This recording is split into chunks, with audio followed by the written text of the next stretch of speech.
अस्सलामुअलैकुम दोस्तों, voice of Noor channel पर आपका फिर से खुशामदीद।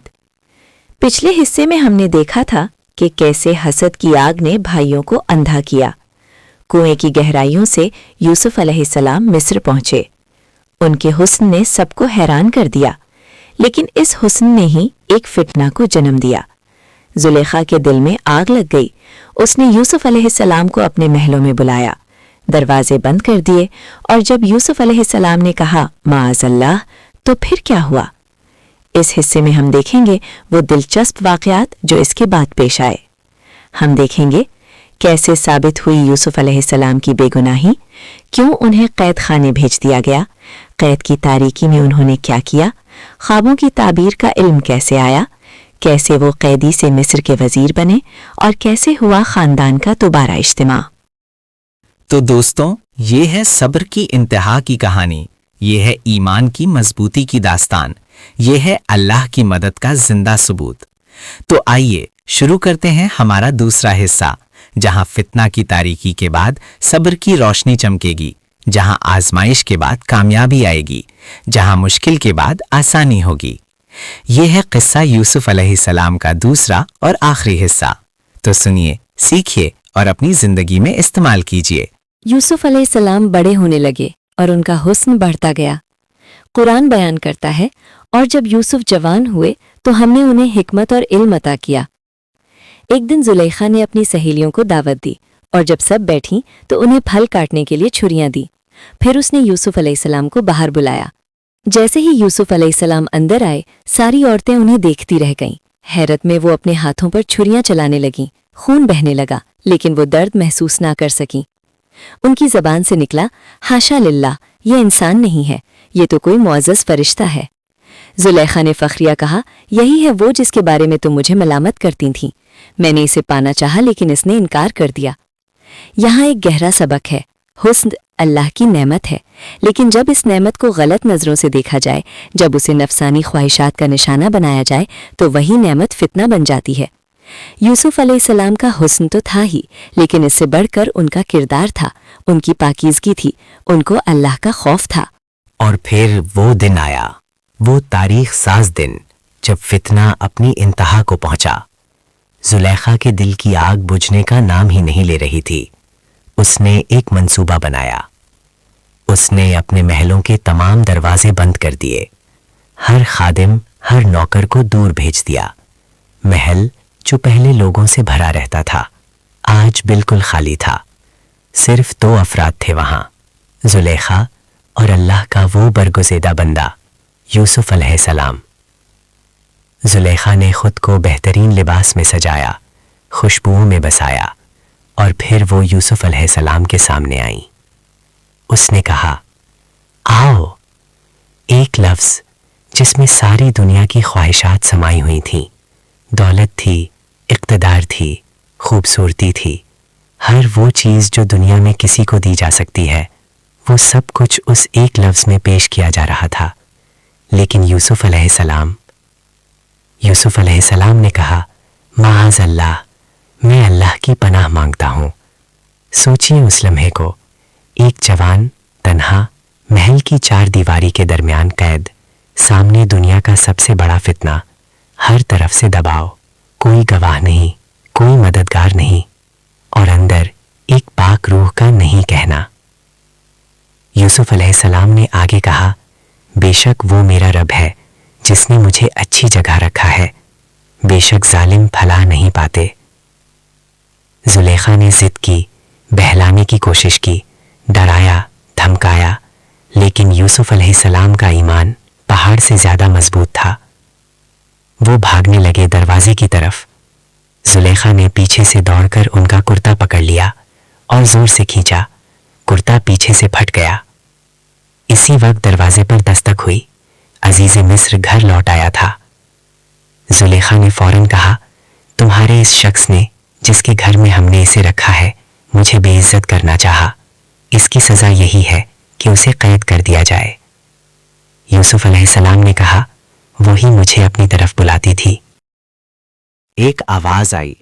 महल में मौजूद एक छोटे बच्चे ने, जो अजीज का रिश्तेदार था, कहा, अगर इसका कुर्ता आगे से फटा है तो जुलेखा सच्ची है, और अगर पीछे से फटा है तो यूसुफ सच्चे हैं। सबकी नजरें कुर्ते पर गईं, और कुर्ता था पीछे से फटा हुआ। सच्चाई जाहिर हो गई। अजीज ने अपनी बीवी से कहा, बेशक ये तुम्हारी चाल थी, लेकिन देखिए माशरे की अजीब बात, सच्चाई जाहिर होने के बावजूद फितना इतना ताकतवर था कि लोग कहने लगे इसे कैद कर दो, और यूं बेगुनाह यूसुफ अलैहिस्सलाम कैद खाने पहुंचा दिए गए। कैद खाना, तारीकी की कोठड़ियां, जंजीरों की झनकार, अजियतों का घर। सोचिए, एक नबी, अल्लाह का चहीता, बेगुनाह, और कैद की सियाह कोठड़ी। लेकिन यूसुफ अलैहिस्सलाम ने कैद खाने को दर्सगाह बना दिया।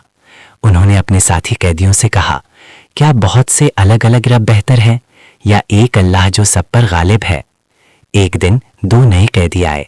एक बादशाह का साकी था, दूसरा बादशाह का बावर्ची। दोनों ने ख्वाब देखे। साकी ने कहा, मैंने देखा कि मैं शराब निचोड़ रहा हूं। बावर्ची ने कहा, मैंने देखा कि मेरे सर पर रोटी है और परिंदे उसे खा रहे हैं। यूसुफ अलैहिस्सलाम ने पहले को खुशखबरी दी, तुम 3 दिन के अंदर आज़ाद हो जाओगे और पहले की तरह बादशाह को शराब पिलाओगे। दूसरे को कहा, तुम्हें सूली पर चढ़ाया जाएगा और परिंदे तुम्हारा सर नोचेंगे। और फिर उन्होंने साटी से कहा, जब तुम आज़ाद हो जाओ तो बादशाह से मेरा जिक्र कर देना। लेकिन शैतान ने उसे भुला दिया। यूसुफ अलैहिस्सलाम 7 साल कैद में रहे। 555 दिन, हर दिन एक आजमाइश, हर रात एक इम्तिहान। लेकिन यूसुफ अलैहिस्सलाम ने हर दिन सब्र किया, हर रात इबादत में गुजार दी।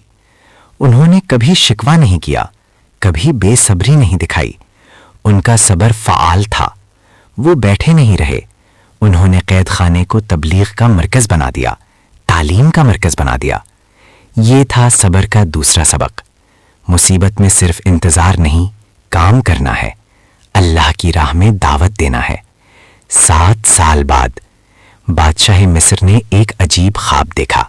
बादशाह ने ख्वाब में देखा 7 मोटी ताज़ा गायें हैं जिन्हें 7 दुबली पतली गायें खा रही हैं, और 7 सब्ज बालें हैं और 7 सूखी हुई बालें।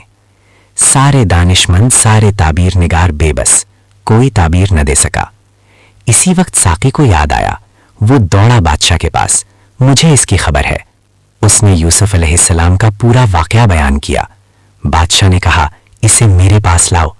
लेकिन यूसुफ अलैहिस्सलाम ने पैगाम भेजा, पहले उन औरतों से पूछो जिन्होंने अपने हाथ काट लिए थे। बादशाह ने औरतों को बुलाया। उन्होंने इकरार किया, अल्लाह की पनाह, हमने इसमें कोई बुराई नहीं देखी। जुलेखा ने भी कहा, अब सच्चाई जाहिर हो गई है, मैंने ही उसे परेशान किया था। अब यूसुफ अलैहिस्सलाम ने ताबीर बताई, 7 साल बारिश होगी, फिर 7 साल कहत पड़ेगा। तुम उन 7 अच्छे सालों में गल्ला ज़खीरा करो। बादशाह हैरान रह गया। उसने हुक्म दिया, इसे मेरे पास लाओ। लेकिन यूसुफ अलैहिस्सलाम ने कहा, पहले उन तमाम औरतों से पूछो जिन्होंने अपने हाथ काट लिए थे। बादशाह ने तमाम औरतों को जमा किया। उन्होंने इकरार किया, अल्लाह की पनाह, हमने इसमें कोई बुराई नहीं देखी। बादशाह ने यूसुफ अलैहिस्सलाम को बुलाने का हुक्म दिया, और फिर वो लम्हा आया। यूसुफ अलैहिस्सलाम कैद खाने से निकले, साफ सुथरे कपड़े, नूरानी चेहरा। बादशाह ने उन्हें देखा तो कहा, आज से तुम मिस्र के खजानों के मालिक हो। कुएं का बच्चा, गुलाम, कैदी, अब मिस्र का वजीर। अल्लाह की सुन्नत यही है, सब्र का फल मीठा होता है। कहत पड़ा, सारे इलाके मुतासिर हुए। यूसुफ अलैहिस्सलाम के भाई गल्ला लेने मिस्र आए। उन्होंने अपने भाई को न पहचाना, लेकिन यूसुफ अलैहिस्सलाम ने उन्हें पहचान लिया। यूसुफ अलैहिस्सलाम ने उन्हें गल्ला दिया, लेकिन कहा, अगली बार अपने छोटे भाई को लेकर आना। जब दूसरी बार आए तो यूसुफ अलैहिस्सलाम ने बुन्यामीन को अपने पास रख लिया और उनके थैले में अपना प्याला रख दिया। भाइयों ने कहा, हम चोर नहीं हैं। यूसुफ अलैहिस्सलाम ने कहा, फिर इसकी सजा क्या है जो चोरी करे? उन्होंने कहा, जिसके थैले से निकला वही उसकी सजा है। प्याला बुन्यामीन के थैले से निकला। भाइयों ने हैरत से कहा, अगर वो चोरी करता है तो उसके भाई ने भी पहले चोरी की थी। यूसुफ अलैहिस्सलाम ने ये सुनकर दिल ही दिल में कहा, तुम्हारी बातों से अल्लाह खूब वाकिफ है। और फिर वो लम्हा आया जब सब भाई यूसुफ अलैहिस्सलाम के सामने खड़े थे। यूसुफ अलैहिस्सलाम ने कहा, क्या तुम जानते हो तुमने यूसुफ और उसके भाई के साथ क्या किया? भाई हैरान रह गए। बोले, क्या वाकई तुम यूसुफ हो? यूसुफ अलैहिस्सलाम ने कहा, हाँ मैं यूसुफ हूं। यूसुफ अलैहिस्सलाम ने कहा, क्या तुम जानते हो तुमने यूसुफ और उसके भाई के साथ क्या किया? भाई हैरान रह गए। बोले, क्या वाकई तुम यूसुफ हो? یوسف علیہ السلام نے کہا، میں یوسف ہوں اور یہ میرا بھائی ہے، اللہ نے ہم پر احسان کیا ہے۔ سب بھائی سجدے میں گر پڑے۔ خواب پورا ہوا، 11 ستارے سجدہ کر رہے تھے۔ یوسف علیہ السلام نے کہا، آج تم پر کوئی الزام نہیں، اللہ تمہیں معاف کرے۔ انہوں نے اپنا کرتا بھیجا اپنے والد یعقوب علیہ السلام کے پاس۔ جب یعقوب علیہ السلام نے اس کرتا کو اپنے چہرے پر رکھا، ان کی بینائی واپس آ گئی۔ خاندان اکٹھا ہوا، سورج، چاند اور ستارے جمع ہوئے۔ یوسف علیہ السلام نے اپنے والدین کو تخت پر بٹھایا اور سب نے سجدہ کیا۔ دوستو، یوسف علیہ السلام کی کہانی صرف ماضی کی داستان نہیں، یہ آج ہماری زندگی کا آئینہ ہے۔ آج کا دور، سوشل میڈیا کی چمک دھمک، انسٹاگرام کی خوبصورتیوں کی دوڑ، ٹک ٹاک کی ویڈیوز، ظاہری حسن کی عبادت، یہ سب نئے فتنے ہیں۔ نوجوان لڑکے لڑکیوں کو صرف ان کے چہرے، ان کے جسم، ان کی ظاہری خوبصورتی پر پرکھا جاتا ہے۔ اندر کی خوبصورتی، کردار کی پاکیزگی، اخلاق کی بلندی، ان سب کو بھلایا جا رہا ہے۔ لیکن یوسف علیہ السلام کا سبق آج بھی ویسا ہی تازہ ہے۔ پہلا سبق، حسن اللہ کی نعمت ہے، فتنہ نہیں، اسے شکر کے ساتھ استعمال کرو، گناہ کے لیے نہیں۔ دوسرا سبق، ہر آزمائش میں صبر کرو، مصیبت میں گھبرانا نہیں، اللہ پر بھروسہ رکھنا ہے۔ تیسرا سبق، حیا ایمان کا حصہ ہے، بے حیائی سے بچو، آنکھیں نیچی رکھو۔ چوتھا سبق، معاف کرنا عظیم ترین فتح ہے، انتقام نہیں، درگزر۔ پانچواں سبق، اللہ پر توکل ہر مشکل کا حل ہے۔ آج ہم سب یوسف علیہ السلام کے امتحان میں ہیں۔ ہمارے سامنے بھی فتنے ہیں، لیکن اگر ہم ان کا سامنا یوسف علیہ السلام کی طرح کریں، صبر سے، حیا سے، ایمان سے، تو ہم بھی کامیاب ہوں گے۔ یہ کہانی ختم ہوتی ہے، لیکن اس کا پیغام ہمیشہ زندہ رہے گا۔ آخر میں یہی دعا ہے کہ اللہ ہمیں یوسف علیہ السلام جیسا صبر، یعقوب علیہ السلام جیسی استقامت اور زلیخا جیسی توبہ کی توفیق دے۔ اگر یہ کہانی آپ کے دل کو چھو گئی ہے تو ضرور شیئر کریں، کیونکہ آج کے دور میں صبر اور حیا کا یہ پیغام ہر گھر تک پہنچنا چاہیے۔ اللہ ہم سب کو ہدایت دے، آمین۔